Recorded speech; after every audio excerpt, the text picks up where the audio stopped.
Okay, so, well, for the students who are here right now, I just want to say this is Dr. Lin.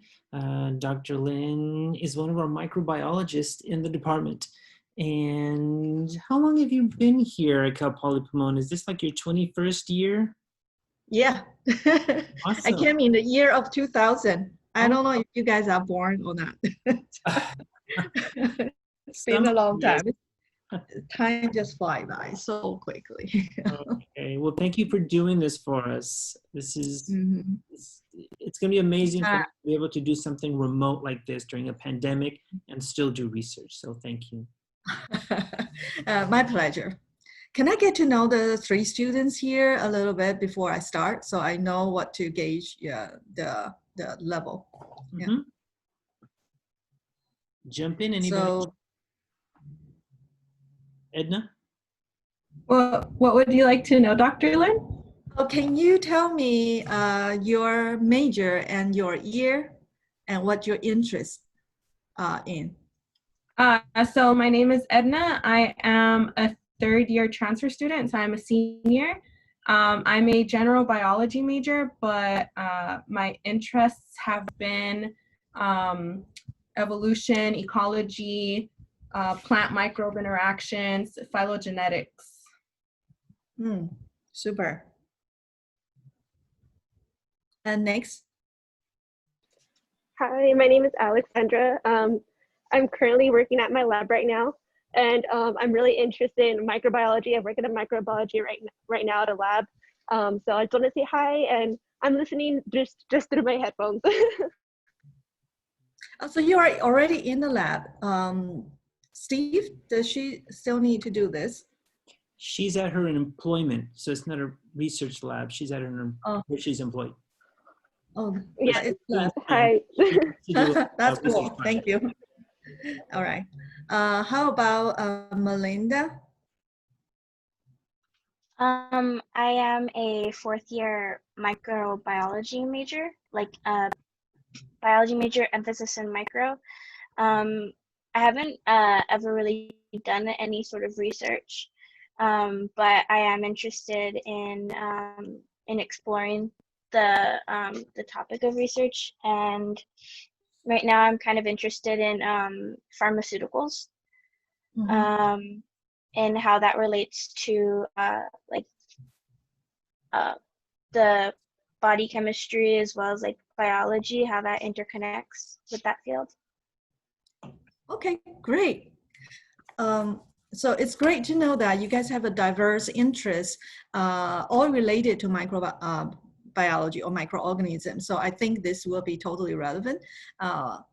When Dr. Alas talked to me about potential of doing remote research, and I think this would be a great area that you guys can focus on the area that you're interested in, because microorganisms have intimate relationship with the environment, the earth environment, and also with the host, human body or animals or plants. So whichever area of biology you're interested in, you probably can find a microbiome that you can analyze, and you can get the firsthand information through this online portal called IMG. So I'm going to talk about IMG later, but first I want to prepare you in case you are not that familiar with microbiome and metagenomics. So I hope this is not too fast or too slow, but I will try my best. Okay,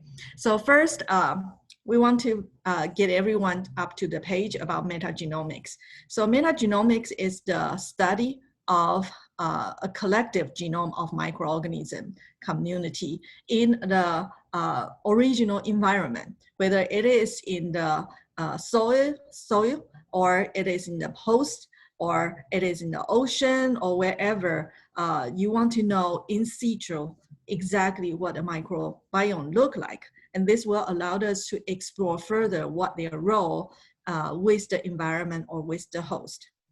And I want to, before we go into microbiome, I want to make sure you know the difference between the genome and metagenome. Okay, so metagenome basically is also called microbiome.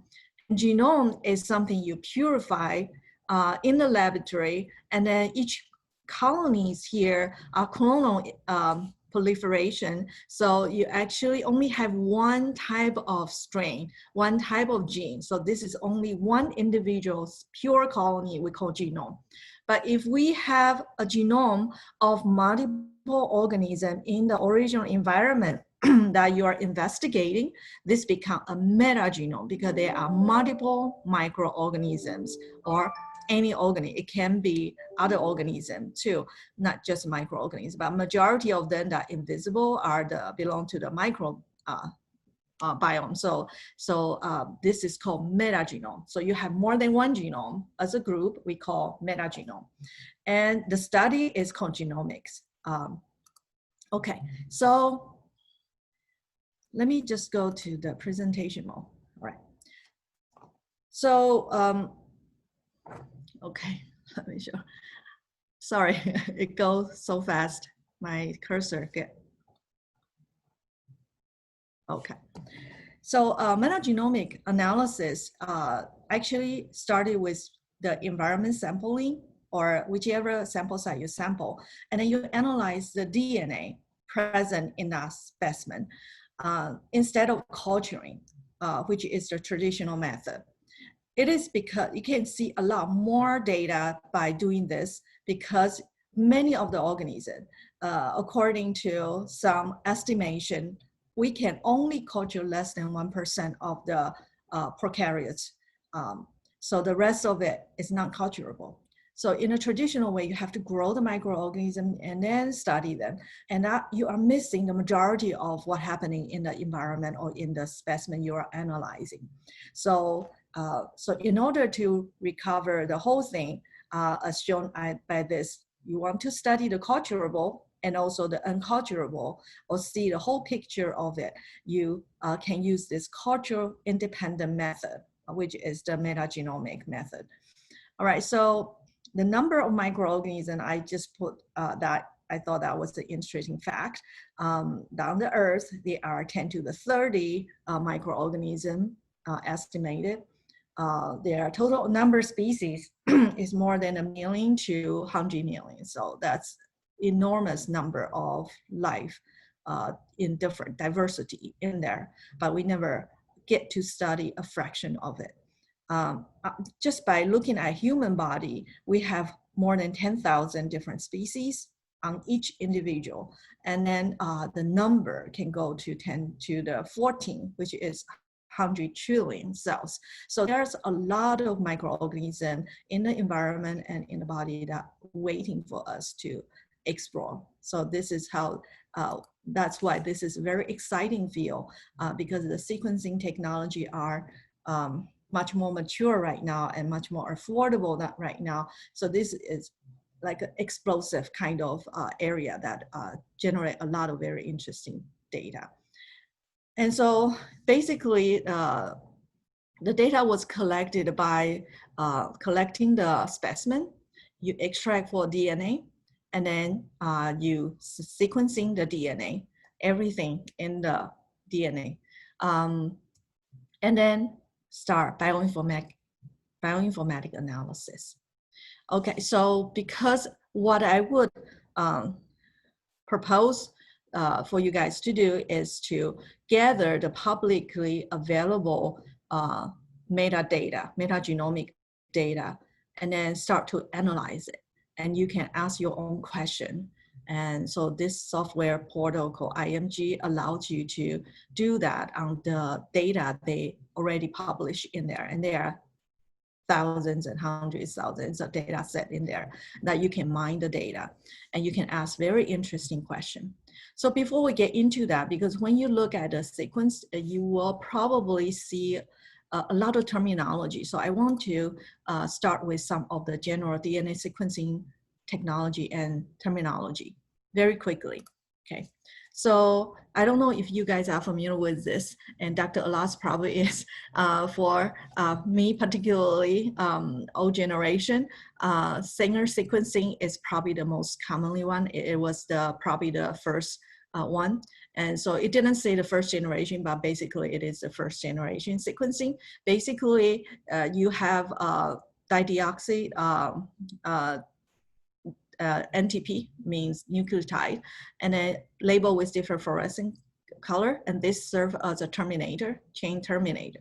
So you throw in that in your sequencing result, and then you will terminate randomly, and eventually you run on the polyacrylamide gel, and then you will generate this pattern, and then you read off what is, because of the length of it terminating, and you actually can read the histogram like this, and then you can see what is the sequence based on length. So this is very time consuming, and typically you can read only very short fragment, and then imagine how many wells here, probably I would say maybe 20, 30 wells, and that's how you can do it each time. And it takes probably the half day or whole day to do this. And so this is definitely helpful for the early discovery of gene and DNA sequence, but it doesn't allow us to do massive amount of sequencing. So, but people did try. So the early try was using shotgun sequencing. So shotgun sequencing has the, is trying to do large genome sequencing. So a huge genome, for example, even bacterial genome or fungal genome or even human genome, it's a huge chain of nucleotides. And you chop them by restriction enzyme to smaller fragments, and then clone them into vectors. Sometimes it's cosmic vector, or sometimes it's plasmid vector. And then from each vector, you start sequencing that clone. And that's called shotgun sequencing. And eventually you paste together all the sequence together into a continuous string.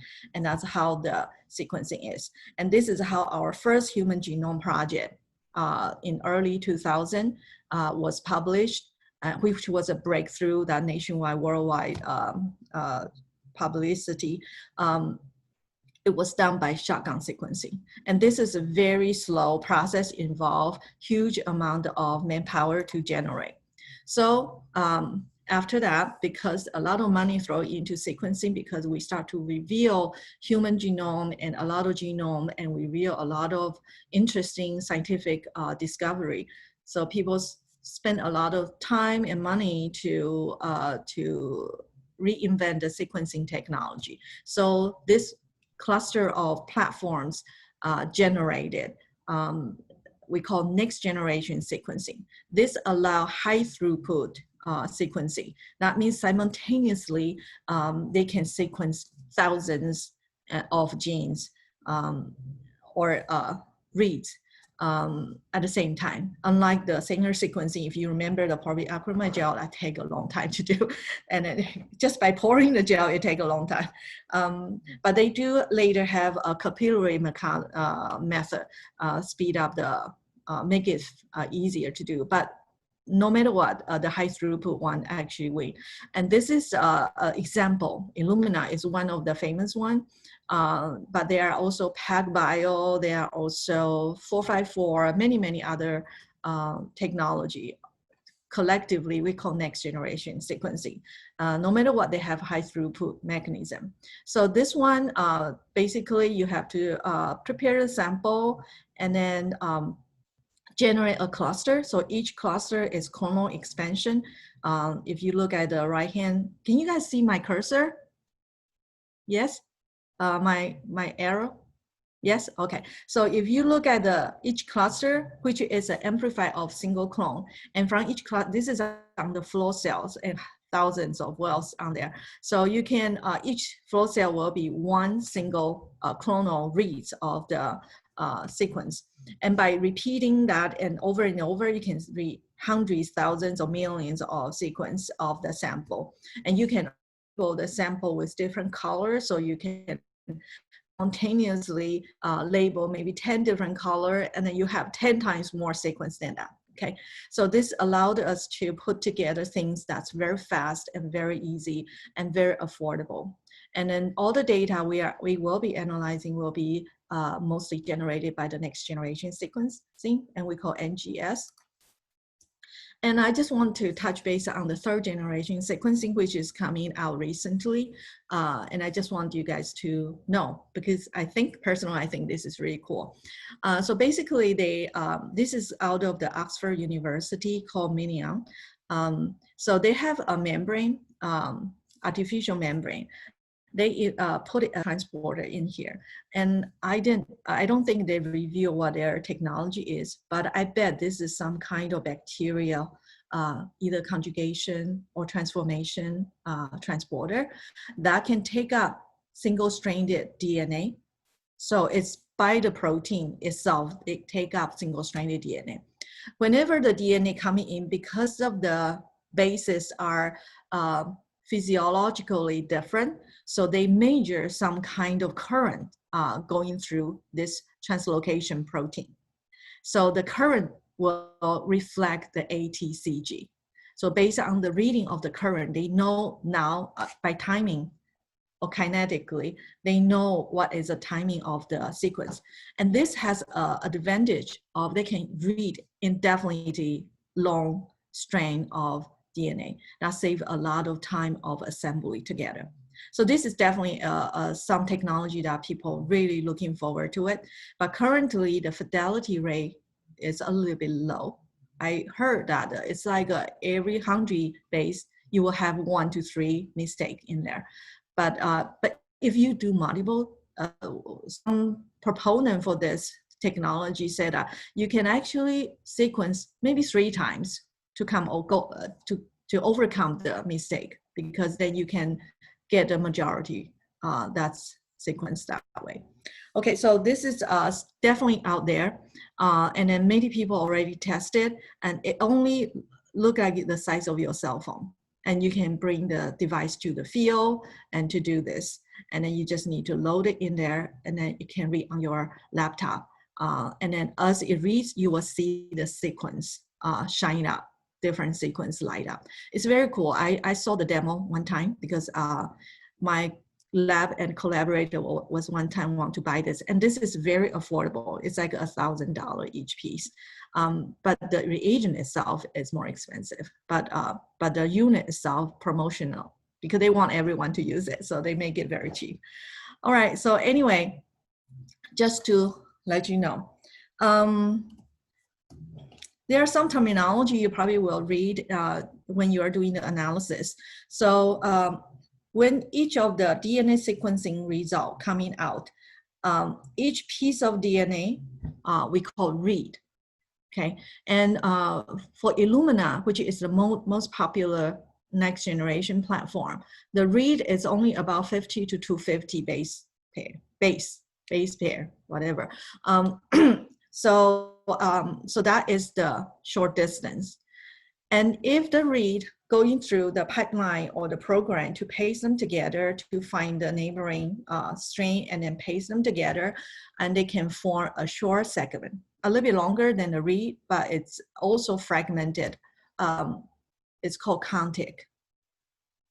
And of course, there are a lot of sophisticated technology involving how you should paste all the read together into one contig. And that is totally out of my area. And I can only tell you contig is a little bit workout sequence after the original reads coming out. And some technology, for example, the 3rd generation, it can give you very long sequence. So you probably already have a long read, but most of them can be less than 100 base pairs. So it is really cumbersome to work with. So you need to have some kind of program to put them together into contigs. And in each bacterial genome, a lot of time, if you go to, pure genome, if you go to NCBI, you will see sometimes they have still have thousands of contig. So the next step is to put the contig together as a scaffold. Okay, and this involves a lot of algorithm to make agreement. Sometimes they have to pair a line to a similar genome in order to paste them together, and they will have a hypothetic gap to let you know that this is uncertain, but we think this contig 1 should go with contig 2, and there is a gap, and there is a contig 3, something like that. So they will put it together tentatively as a scaffold. Another thing is about the depth of sequencing. You probably will hear people more and more talk, once you be more alert of sequencing, you probably will hear this more often. What is deep sequencing? Deep sequencing means the relatively number of sequencing read. Okay, so if you generate a sequence of 100 reads and compare to that 10,000 read of the sequence is deeper. Okay, so the more deep, the more population you will be analyzing, and it will be more close to the reality of your analysis. So I post this random picture. Consider each fish is one read. So if you only sample 1,000, or start with a very low number, if you only sample 10, you probably can see half of them are this large fish and half of them are this one type of fish. But how about those very rare species here that you probably can't see them, right? So you would opt to do maybe 100 sequence that you can include more. If you sequence up to 10,000, 100,000, or even 1,000,000 reads, you probably can see a much better picture of how exactly this population is. So the deeper, the better, the closer to the reality, okay? And can I ask you a question? Why not just sequence very deep? What is the problem of not sequencing everything? Can we just sequence everything?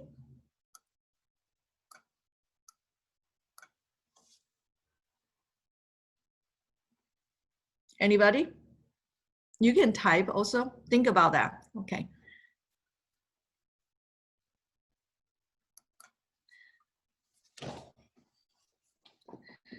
Okay, so because of the new technology, the sequencing cost has been dropped dramatically. I don't have the most recent data, but up to this is 2015, but even until now, it is even cheaper.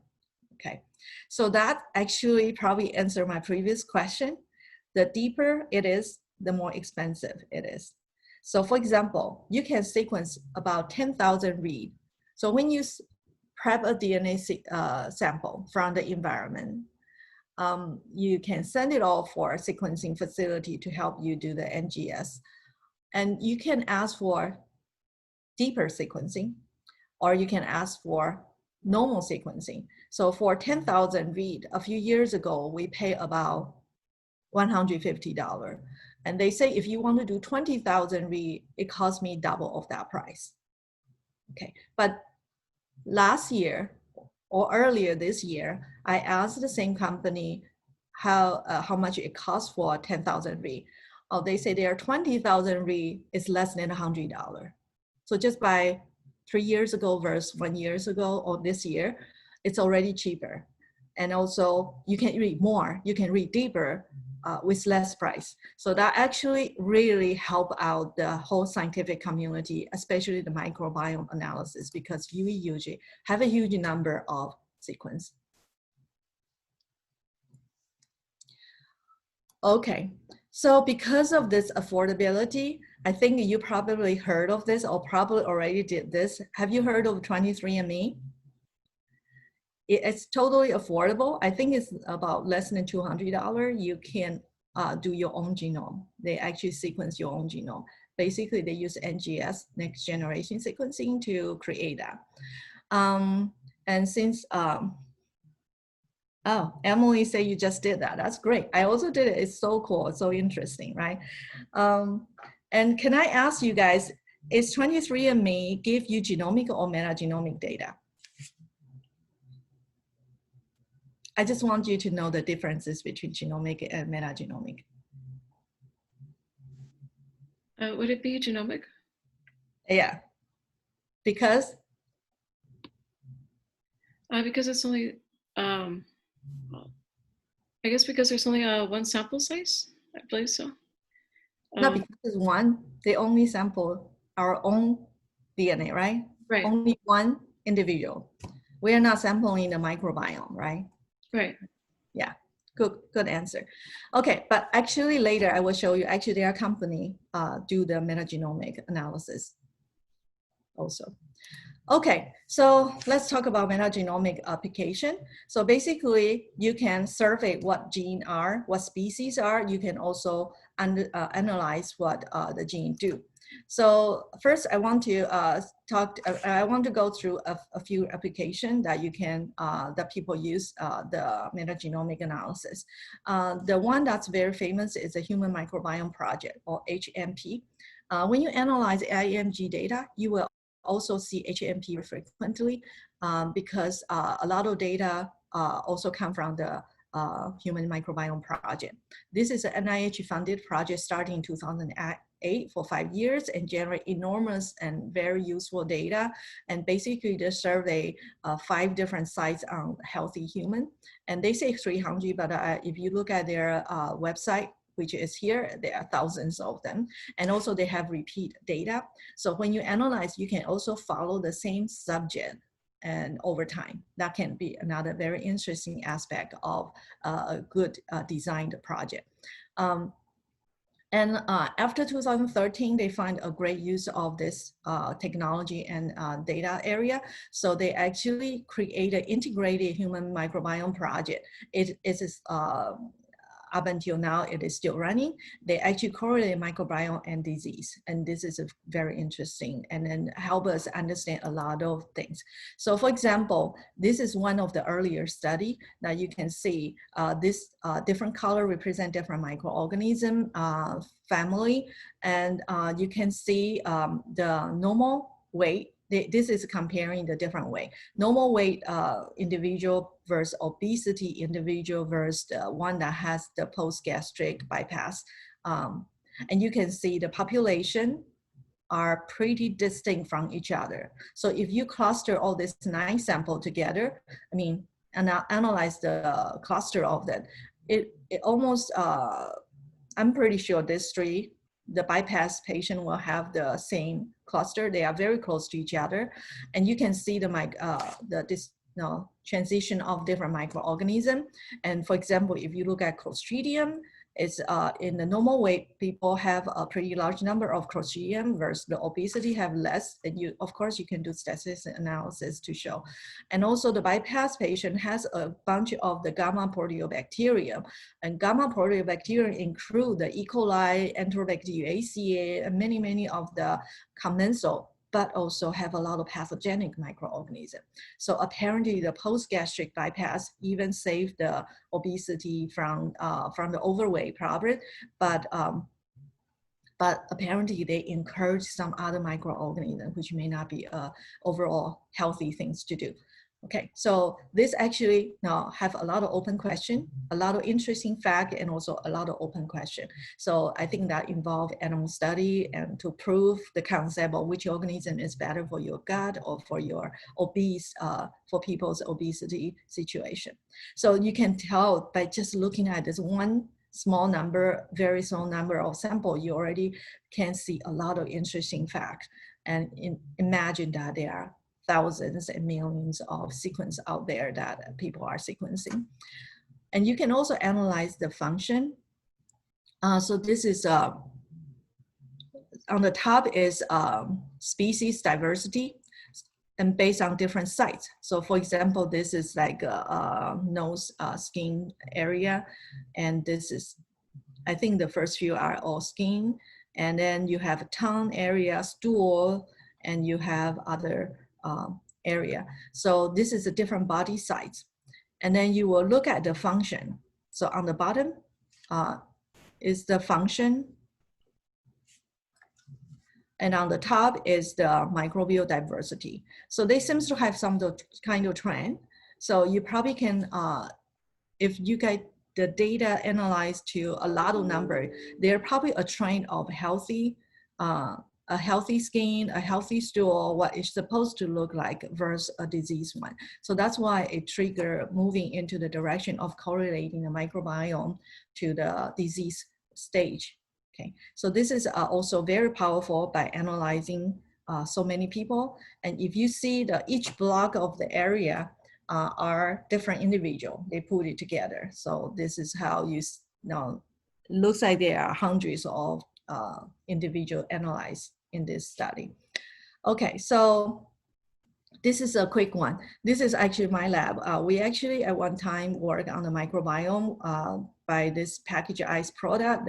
The industry organization asked us to help them analyze the packaged ice. So we look into the microbiome in the in-store bagger. This is an industrial setup, and also the on-site packaged ice that is hand-packed by the convenience store. And you can see the diversity of microorganisms is much more in the individually packed ice versus the machine bagged ice has much less diversity, which is the good thing, right? You don't want a lot, any microbe in your ice for food. So anyway, and then this also allowed us to analyze what kind of species are dominating in each situation, okay? And there's also environmental sampling project going on. There are Earth Microbiome Project. There are also ocean expedition. So there are many, many things that are going on. And also, because of affordability, as I told you, there are metagenomic or microbiome analysis available.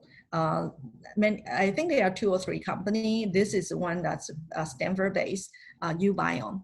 They give you a profile of what is your microorganism population and compare to the statistic, to the healthy, to the vegetarian, and all. So they, for some reason, this guy has more bacteroides than the Firmicutes, and Firmicutes, including Clostridium, is considered a good microorganism.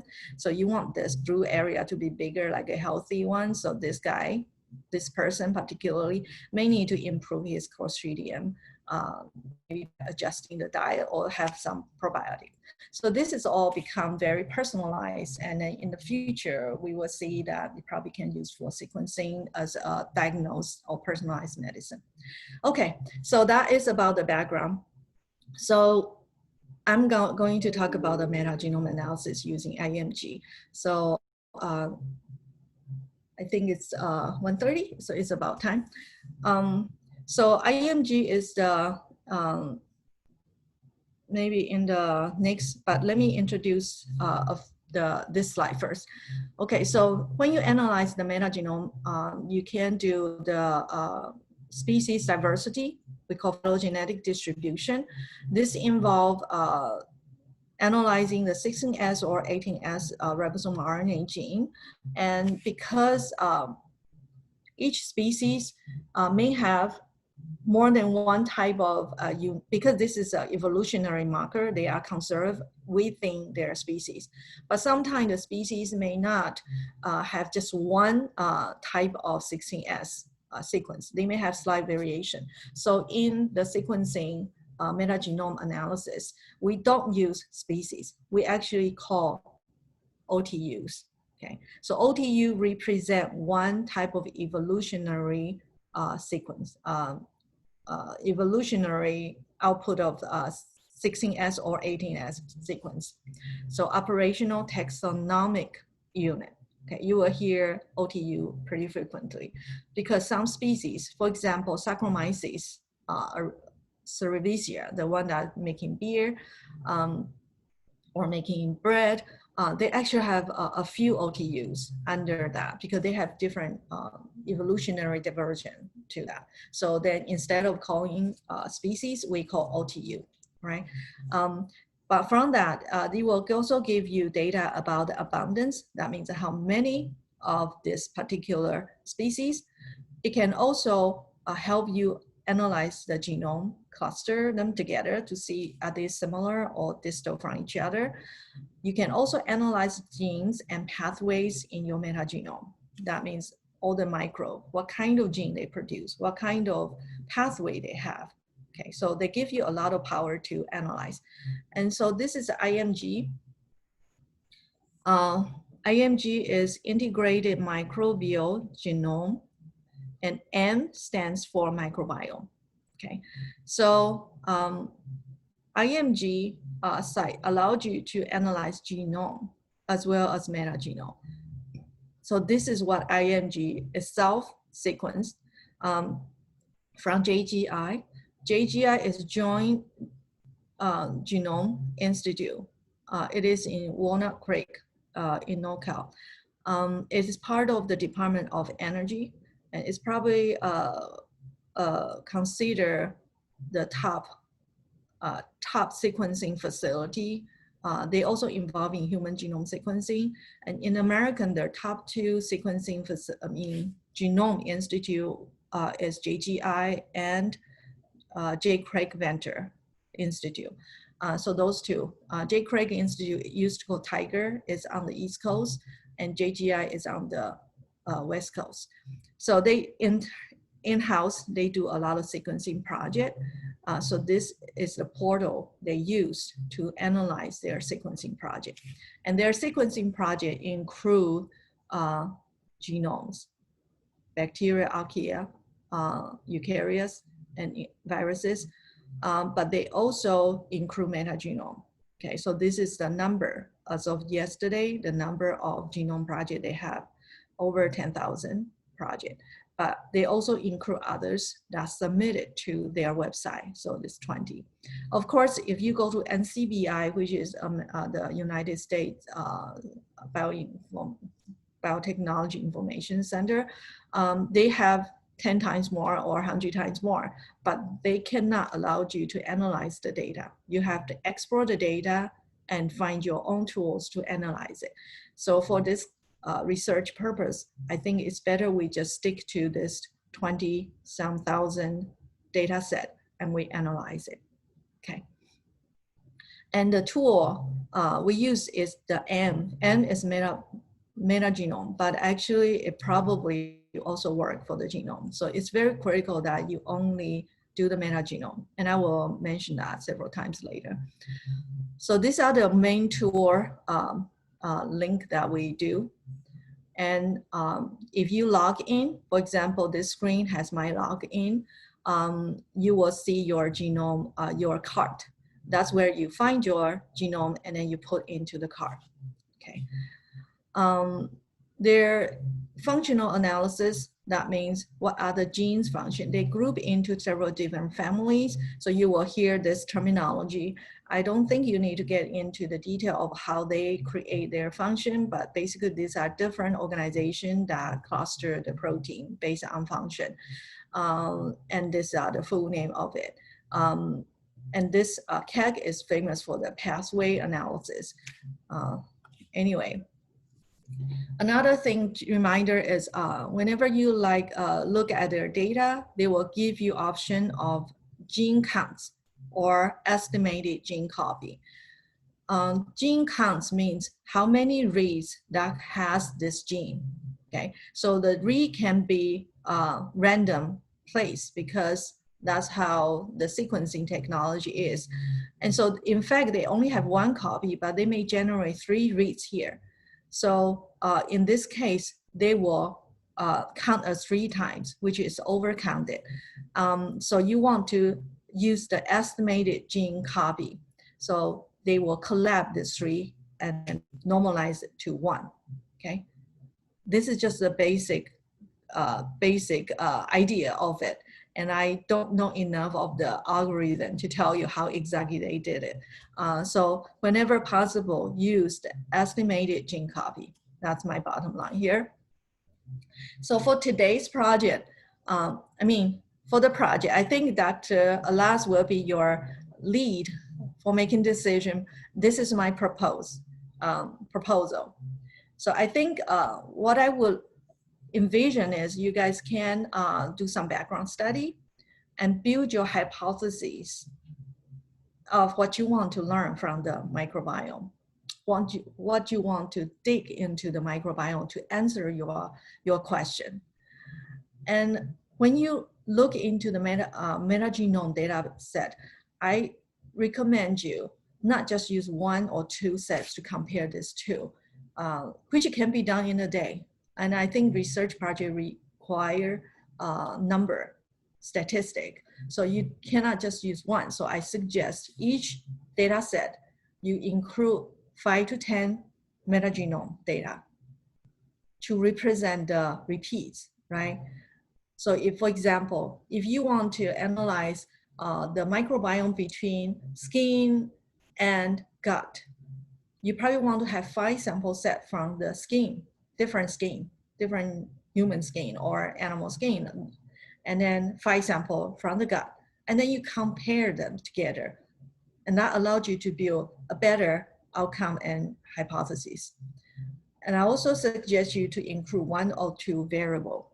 So for example, what I mentioned just now is like you want to know the differences between the skin and gut microbiome.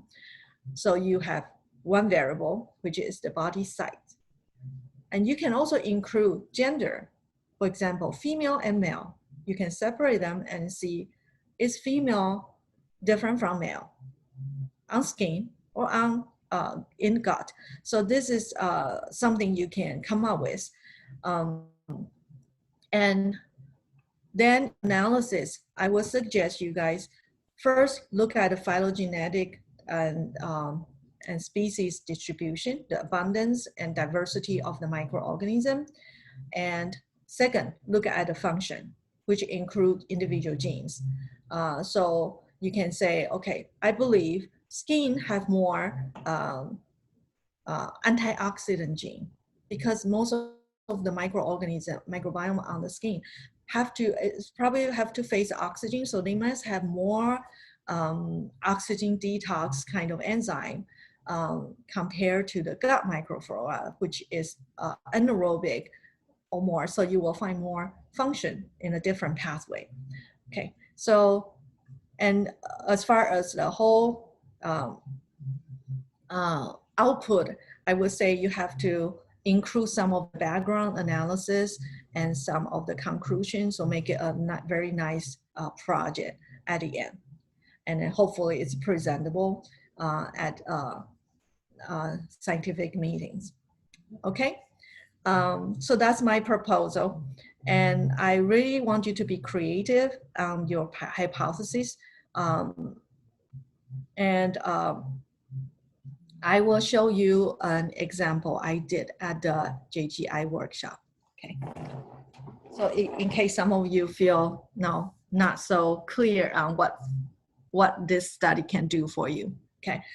So this one, we have a team of probably 3 or 4 people. I went to JGI for the workshop for 5 days. We have a team of 3 or 4 people, and we spent about less than a day on this project.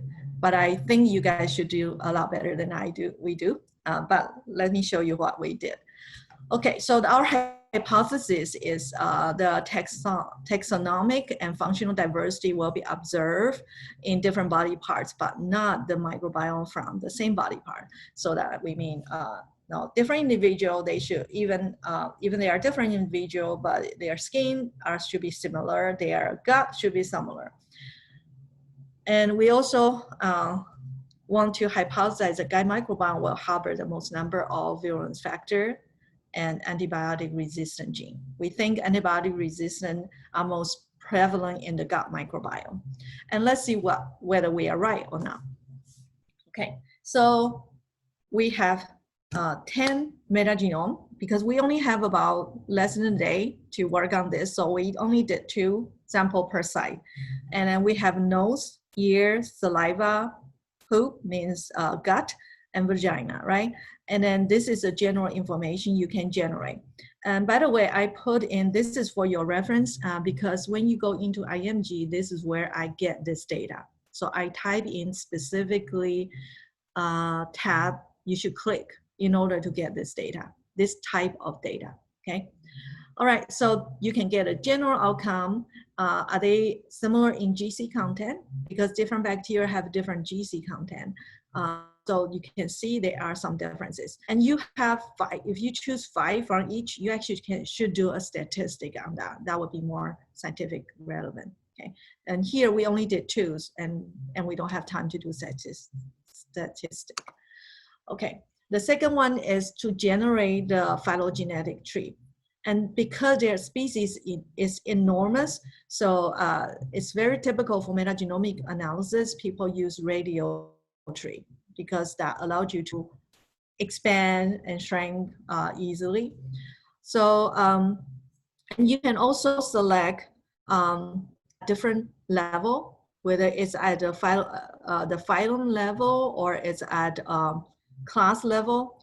So that depends on how good you want your picture look like. And for the phylogenetic tree, you can only look at 5 sample maximum at a time. So here are this particular, let me put one.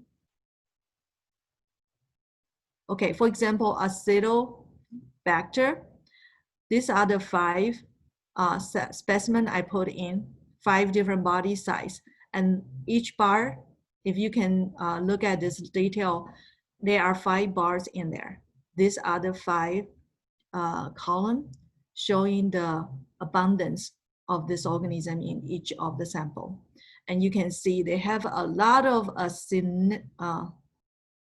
actinobacteria compared to acetobacteria. Okay, so see the bar height indicate abundance, how frequently you see them, how many copies you see them. Okay, so you can see the differences. And then say, for example, bacilli, there's a lot of bacilli in all 5 locations. You can see different level of bacteroides, and the one that's low, bacteroides is anaerobic bacteria. So I bet the one that's high is anaerobic sites. And if you want to see the detail, you click on the node, or you just use your mouse fly through the node. Node is this circle here. They will give you data look like this. Okay, so you will see all this data from each of them, and they give you pie charts showing you exactly how it look like. We didn't make any of this. We just go through that node and then get these pictures. So here I also indicate how I get this. Okay, these are done for the class, for you guys. All right, same situation, you can get archaea. So if you want to see the bacteria, archaea versus eukarya in the human body, you can group them and see what kind of detail archaea group they belong to or they include. And again, the yellow, the blue one is my direction in IMG, how to get this kind of data. Okay, you can also see the comparison across. So for example, these are the 10 genome I pick, and these are the 10 genome I pick. And then how similar they are. One means they are equally comparable. I mean, they are totally comparable. And then you can see which one is more similar to the others. And this probably not the best way to analyze this kind of thing, but they have this function for you to use. The easier way and also the more popular way in publication is to use the principal component analysis. And they use 2D or sometimes 3D chart to cluster your sample. So you can see in this cluster, I chose the COG. This is a protein function family. So based on this protein family, all the same duplicate sample I pick from 2 different individuals for the stool, tongues, and skin, they actually cluster together. So our first hypothesis seems to be correct, that we think that the body sites are more relevant than the individuals, right? So you can see all the tongue sample from different individual cluster together. That means they are closely related to each other. But if you change the COG into COG pathway, so if you analyze the whole pathway, for some reason, the rest of it is still okay. The nose sample, now the 2 sample from 2 individuals become apart, okay? So this is not statistically significant because we only have 2 specimens per body site. If you do 5 or more, then you can see the trend. So right now we cannot do anything, but I'm just showing you how powerful this can be. So now you can analyze your sample this way. You can also see your sample based on the function by the phylogenetic relationship to each other based on function. You can also study pathway. So this is directly from the IMG website. So once you dig into the genes, they will have a link to the pathway. So all the related gene going to show up in the same pathway picture. And then you can see the heat map. So this is the intensity showing how the presence or the percentage of the gene in that particular specimen. Okay, so then you will see the intensity of each of the gene in this pathway. This is a protein secretion pathway of the gene. And each of the genome, you see here, I have 10 genomes selected. Then you can see what intensity of each of the gene, their presence and their intensity, okay? This is another thing, a gene we analyze. So remember I say, I suggest you first start analyzing the species diversity and then study the gene. So these are the gene we pick. We pick quite a few genes. So this is type 3 secretion pathway, which is a virulence gene. So we look at the 10 sample layout on the top, and then we look at quite a few type 3 secretion system gene and gene pathway, and we want to know whether they actually are prevalent in certain type of body parts. We also look at different, this is a more secretion system. Say this particular secretion system are more prevalent in the tongue sample, but not much in other sample. We also look at many other things. So this is a different type secretion system, and then they are prevalent in tongue sample. And then the last part we analyze is the antibiotic resistant gene. Again, in our hypothesis, we think gut has the most diversity, but is that true? So that's what we are analyzing. And then here is the chart. On the left-hand one is the normalized count, gene count. And these are the 10 sample. And we see a lot of beta-lactamase resistant gene. Beta-lactamase is penicillin group. So that means we see a lot across different sample site. We see a lot of penicillin resistant gene. But interesting, which is not speak to our hypothesis, we think stool sample has most number of resistant count, but in fact, it is here, which is the vagina sample, has the most number of count. So this can be a very interesting novel discovery.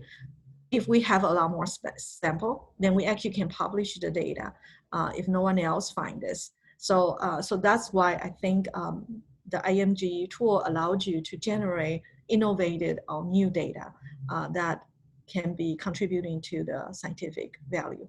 Okay, so I think this already shed light to hopefully give to you an idea that there's enormous number of things you can do. And also we also do some background study at a meeting, actually at a workshop, that actually penicillin is, according to CDC, is the #1 use of antibiotic, and which probably correlate to this heavily antibiotic resistant for this particular antibiotic group. Okay, so the use correlate to the presence of the antibiotic resistance. And also on top of that, we discovered that vagina sample has a lot more in both sample we sample from.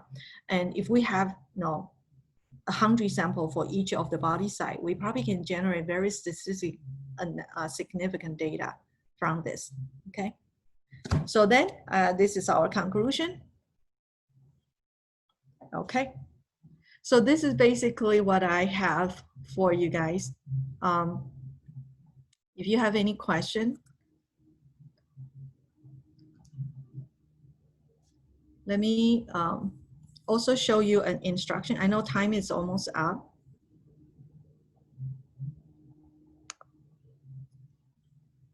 Do you have any question? Do you think this is doable? Yes? I think the analysis, Yes. is doable. I think one of the things I would want for them, and I can try to do this, I'm not sure if I'm the best person, is, and you kind of mentioned it, is a manual to go through, because we see all the things that are being generated on the graphs, and they're really great. but then to actually know how to go in and pull down, genomes or metadata analysis, and then to say, how do you click like compare, like how do you get it to compare? And then if we want to look at one particular gene, how do you pull in that gene? So while Okay, let me show you, Mhm. quickly show you my instructions sheet.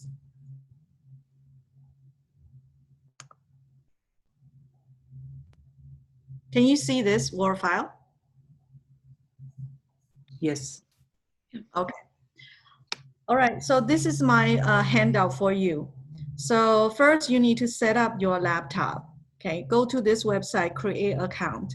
I suggest probably one group you can share account. So won't make IMG so busy creating account for each of you.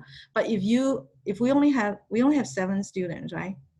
So it may not be a big deal. For my class, I usually ask them to do 1 per group. So you create an account, and I give you a little bit of tips here, but you can read through this. And then here, how to find the metagenome sample that interests me. So I give a little bit discussion of how you should do it. And there are 4 different ways you can look at the site to find your genome. And then I give you guide on how to display a general info and how to do the comparative phylogenetic distribution, which one you should click. Is that clear enough? I hope this is something you are asking. I can also show you my thing here. I find Firefox and Chrome both work. Explorer does not work. So don't use Explorer or Edge. Microsoft stuff doesn't work well. So I remember at the workshop, they asked us to use Firefox, but I also tried Chrome. It also worked for me. So this is my Firefox website. You can also look at their tutorial, but their tutorial is pretty simple. So that's why I type up the handouts. So this is the IMG website. If you go to IMG, sometimes it's not landed on IMG N means microbiome. If it landed on others, all you need to do is go to this second tab next to the home and click on IMG N, and then you will be on this website.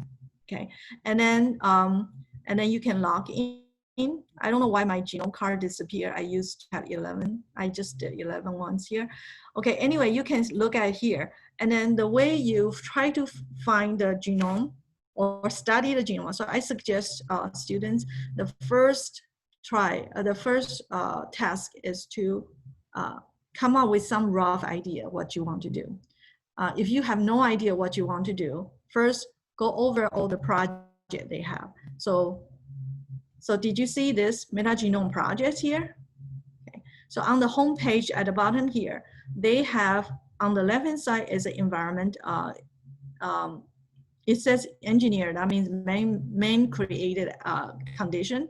Say people study bioremediation and this is what JGI personally, I mean, their institution helps sequencing or people who submitted. So the total of 25 projects, and each project may have 10 genome data set or 100 genome data set, we don't know. You have to click and find out.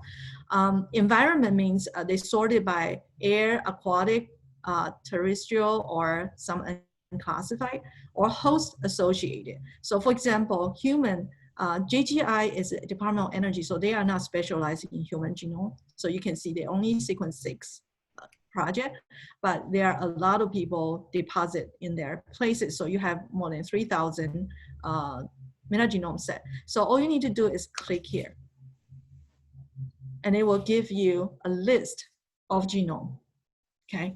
And the column here definitely need to be changed because it's not very informational. So what I do, I would suggest you is go to the bottom or go to here. At the bottom, they have, let me see if I can quickly go to the bottom. Oh, it's too many. Okay, so if you don't want to scroll down to the bottom, just click this table configuration, and then you can click, say, disease. And I also interested in gender, because if this is a human project, it should be a gender interesting. and also where it's isolated country. If you want to study the microbiome of the United States people versus European versus Africa, you can circle whatever keyword you want to include in your table. So that will help you analyze your data or select your sample set to study. And habitat is more important for environmental sample. So you can compare ocean sample versus freshwater sample. And there are many things you can put in.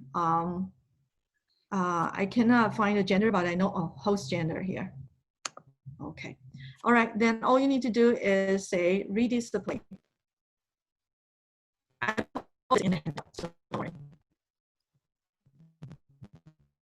Okay, so now you will have a table that's more meaningful to you, your research. So now you have gender listed here. Sometimes they don't list it, but if you're really interested in the data set, you should actually click the link and then click the profile to see whether that's the data you like. Okay, so now I have USA. I don't see any other country, or China. They have different country, Denmark, and they have data set that actually enter. So this is all when the submission, the people who submitted, whether they choose to enter or not, that we have to depend on their decision. So we cannot control that, but at least we can pull out those data that already enter. Some of them, they actually have their gender on their title or on their profile name. Then you can still use that data. And second thing I just noticed and I find it very important is to keep the genome size and gene counts. Okay, you want something over genome size. Remember I say deep sequencing. You don't want something that only have 10,000 read. You don't have a lot of data to analyze. You don't have a lot of gene to read. Right? You want to have at least 100,000, or in the handout I say 6 digits of gene counts, so you can analyze the whole gene count. Otherwise, you will have some sample that only have 1,000 genes. For example, I wouldn't choose gene. So that allows you to give you a good data set. So I also want you to pay attention now. Not only select interest, but also give a good one. They have plenty for you to get data. So once you select, just click, and add the gene card.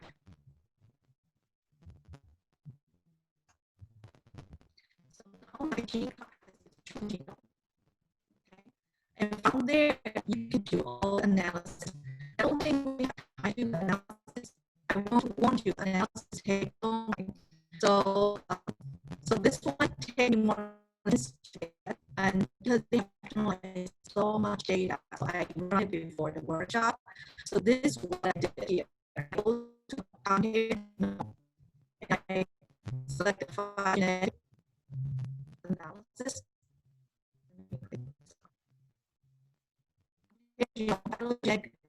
I click radio, okay, and then they will start running. And the way you can tell it's still running is the pull down bar. Keep adding new stuff, keep adding new species they are analyzing, and eventually they will give you a radio dial tree like this. And because of the workshop purpose, I only put 3 or 2 different things, so you can see. And also each time you click on the nodes, they will give you more information. Each time you click on larger nodes, they can tell you what is this phylum, or I think this is the order, what's in there. Okay, so you can copy and paste those or export that data to that. So each node, they can give you everything happened after that node. All the species name, listed, percentage, number, so you can have plenty of data to analyze. And there's another function I also pre-enter for this workshop. I click on the compare genome, phylogenetic distribution. I click on metagenome versus genome. And this will give you this type of chart. data instead of radial chart. Radial chart has a phylogenetic relationship to it. They cluster the similar things. But here it's alphabetically ordered, but they start with domain. So you can see all these archaea and then followed by bacteria. And then from there it's alphabetically list of the bacteria name. And then you can see these are the 4 sample I put in, and these are the gene counts. You can select gene copy or gene counts. And so I believe I put in gene counts in this particular one. And then you say, okay, this one, Candidatus, I hope I pronounce it right, I have 257 in this count. And at the bottom, they will tell you what is the total count out of the total, and then percent. After counting the percent, you can see 0, but you can export the data and get a closer look at the data set. And then it's 2 or 3 times more in this data set, but none in the other data set. Okay, and this particular sample is a marine sample, different area. I think one is in Hawaii, the other one is Puerto Rico. I just want to know different marine site, do they have similar organism or not?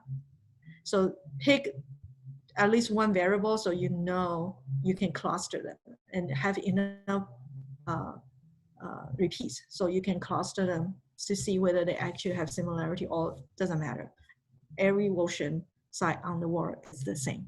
Who knows? You have to analyze it and see the result. So I would suggest don't overwhelm too much. But first part is to log in and come up with a hypothesis, what kind of thing you want, narrow them down. Whether you want to study environmental sample or host related, and then start looking into the data and select a few good set, and then practice first on the phylogenetic analysis. So compare genome, phylogenetic analysis. This will give you probably the most important information about your microbial diversity in your specimen. And later, maybe the second stage of the project, you go into function. So this is the tab that you can study each of the function. I also mentioned some of them in my PowerPoint, how to do this, okay? But once you get hold of this, and you will know how to move around. It's not that difficult once you get a hold of it. Is this okay?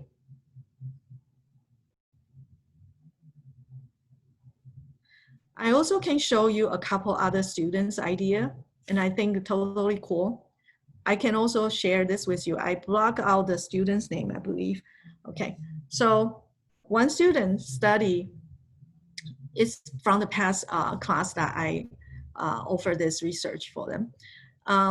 These students hypothesized that plant eating or cellulose eating, like eating wood kind of animals, they share some kind of, they must have some kind of unique microbiome. And so he studied, very interesting, he studied termites, and he studied giant panda, because panda eat bamboo, which has a lot of cellulose. And he also compared to cow as another cellulose eating animals. So he got microbiome of all 4 group and compare them and analyze the gene. It's totally cool. Actually, he found something really novel, very interesting. It's totally, his hypothesis is totally correct. So that's very interesting. And I doubt anybody has studied that before. And this is another student study the permafrost soil and capture different location.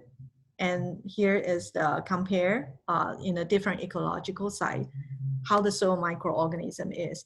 And she did look into different cluster, and looks like their cluster, this is a PCA analysis. It does cluster together, even they are distinctly location worldwide, but the similar weather, I mean, ecological system seems to foster similar function. COG is a function group. So based on function, they seem to cluster together. So this is a very interesting thing. And then she also studied carbon fixation of all the microorganism pathway. So by the way, the pathway is always in the pathway function tool. It's very useful. Allowed you to connect different genes together. Okay, and nitrogen metabolism. And also surprisingly, in this site, we also see a lot of antibiotic resistant gene. Okay. All right. So I can share all of this with you to get you started. Thank you so much,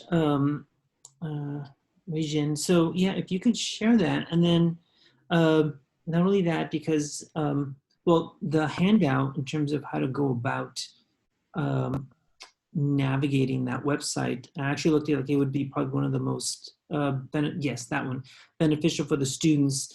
And then one of the things that I did is, you know, while you were talking, I just said, I wonder if there's anything more on YouTube, because they might come into specifics and they're like, we really didn't cover this with Dr. Lin. But I just went on YouTube and did microbiome space JGI, and all sorts of videos popped up on how to navigate this site as well. That's great. That's great. Because yesterday I tried to look at one on their homepage. That wasn't very helpful. On their homepage, there is one. So you probably want to probably post a few for a student, because this one, it just gives you what they can do, but not the detail of how to do each of the process. So here, there is a YouTube video from their homepage. But if you have better one, that would be great. But I think more important one is to build a hypothesis first. Explore the biome, see what, once you browse through the biome, you probably will get a very good idea, better idea what you want to do. And they also have another way. Find genome is the best, probably the most comprehensive way to find all the genome. By the way, in IMG, genome means both genome and metagenome. So if you want to find metagenome, you still go through genome browser. Just make sure the domain is not bacteria, not eukarya, not viruses. Domain is microbiome. Okay, so when you have the list of biome, just make sure it is microbiome. And the other one is based on location. If you look at the project map, here, you click on the project map. It has a world map. It tells you where they're located. And this may or may not be helpful. If you click on the ocean, I bet it definitely sampled from that ocean. But if you click on, say, China, 87, it probably just a submission is from China. It doesn't mean they sample something. Maybe they are, actually. Maybe, say, human biome, it's from the Chinese people. So, so these are the geographic location. You can click on the project map on the homepage. Okay, so I list that in the handout, that there are 4 different ways you can find genomes.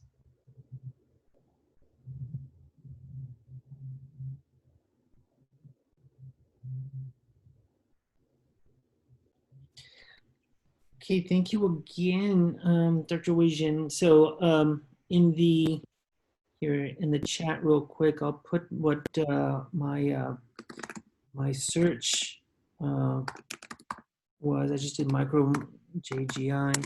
That was the search that I did, and all sorts of videos popped up. So what I'm going to do is I'll wait to get the materials from you, and then what I'll do is I will put together a timeline and specific directions for the students in terms of how they group, what is that we're going to do first, what is the timeline of that, what is the kind of ultimate goal, how we're going to work together. That shouldn't take me so long. So I'll wait for you to send me that, and maybe sometime later on today or maybe tomorrow evening, I'll put that together so that I can send that off to the students. Yeah, that will work. I will send you that immediately after this. And then you can create whatever way you want to do. Okay, and I also don't mind if you guys have a question, we can have another session of questions if that's needed. Oh, that'd be great. Maybe after they start, and if they're confused, then maybe, a week into the actual, going through the site and trying to analyze things, they have all sorts of questions. Maybe we can do a quick 30-minute Q&A or so forth. Yeah, I think it also helped, maybe you already put that in your plan. just have a timeline of what to do each week, or every other week that they need to accomplish something. That will help. So everyone is on the same pace. So if this question session was only on phylogenetic analysis, then we can make sure everyone try and come up with something or share with others. I think that will help. Or maybe you have an internal lab meeting or something, so they can have a progress report. Yeah, they're going to be submitting weekly journals through Blackboard. Oh, okay, then that will work. Okay, let me very quickly stop sharing. So I know that was a lot to take in. We're going to go step by step, and again, there's going to be videos that I share, but then you can also do your own. I mean, your generation is the one that grew up with the internet, not ours. So you guys know how to do YouTube searches for this type of stuff. And so I'm going to get the materials from her. I'm going to put together a sequence that tells, what are we going to do first?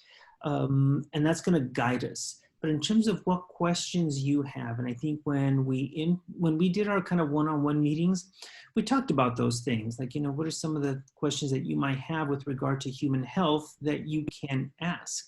And one of the things that Dr. Lin also showed is that it doesn't have to be human health, because I would have never have thought to compare termites to pandas. So it may not be just that, but I know some of you are interested more in human health. Some of you might do environment. So those would be the things that you lead.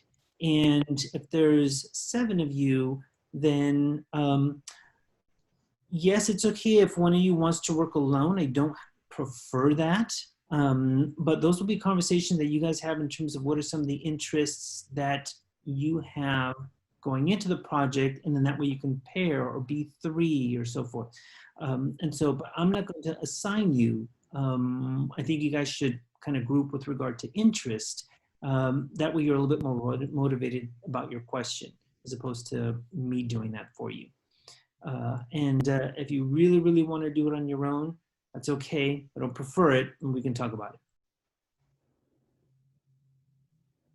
Okay. And I will send that out when I get the materials from Dr. Lin. I will also send out her email. Don't bombard her with stuff. If it's a simple question, that's okay. Don't send her a big old long question like, how do you search for this? And she's got to go through all the different steps. That's what the videos and the handouts are for. Okay? Okay. All right. Thank you. Okay, everybody. Are there any questions at all for either me or Dr. Lin? Maybe I need to ask students, are you guys feel overwhelmed or this is achievable? I feel like it's a lot of information, but it'll be better once I have something like to guide me, like the document that you shared. Okay. Any of you already have some kind of narrowed down field that you want to work with? I think we should group the student based on their interests, don't you think? Say people want to work on human microbiome versus people want to work on ocean sample is probably different, or animals. Yeah, I would like them to communicate amongst each other so that they can actually decide that. Mm-hmm. So it's more like the real world. Yeah. Okay. Everybody okay for now, knowing that all that stuff is coming? Yes. Okay, sounds good. Again, Wei-Jin, thank you so much for spending some time with us today. We're going to go ahead and take this video, and I will upload it so you guys can review it one more time if you'd like to. And then that will be along with all the information that it gets sent out. Okay, probably tomorrow or Saturday morning. Okay? Dr. Lust, I have a question about the journals. So when are we expected to begin our journal entries? I haven't decided that just yet, because we do have another group that's doing genetic engineering, and they have to watch those videos. But I will send out that email along with how to do it, which is what you remember from last year. So I'll send out all that information again. But right now, no journals are required. Okay. No other questions? All right. Well, thank you, everybody. Thank you for being here. We'll move forward and we will learn a lot, even during a pandemic. We will see. Okay. All right. Dr. Wei Jin, thank you so much. I'll let you all go and look for that email either tomorrow or Saturday morning with all the information. Okay. Sounds good. All right. Thanks, everybody. Stay safe and stay out of this heat. Thank you. Thank you, Dr. Lin and Dr. Loss. Thank you for your attention.